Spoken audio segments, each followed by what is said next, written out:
When working with finite element meshes in EnterCalc 3D, the ideal element shape is the perfect square.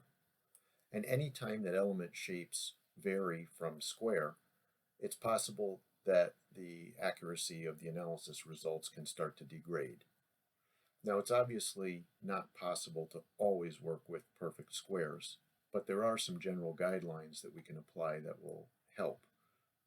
And what we always try to do is make sure that we keep the aspect ratio of our elements below about 2 to 1. In no case should we exceed an aspect ratio of 4 to 1.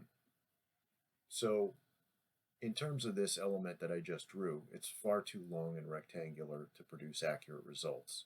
And if we ended up with something like this, we would definitely want to be thinking about submeshing this into something that's multiple pieces, smaller, and more nearly square.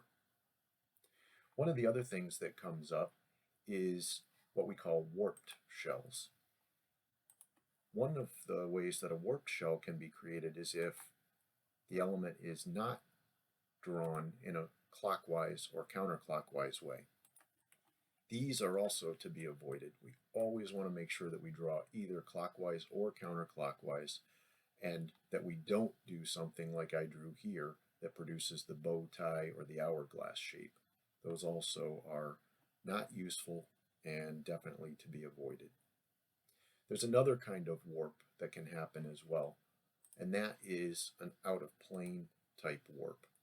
Now, we use 4 noded elements in EnterCalc 3D, so we have to actually be careful that all 4 of our nodes lie in a plane. If I wanted to illustrate one of these poorly formed warped elements, I could draw a quad element and then select one node. And let's go modify and then move, and just move this slightly in the Y direction.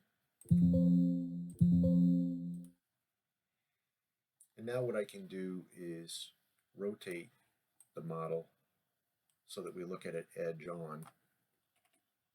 And we can see that that element definitely does not lie all in one plane. So that's another example of one that we would want to avoid. Hopefully this gives a little bit of useful info on how you can form your elements properly and ensure the best possible and most accurate results from the analysis.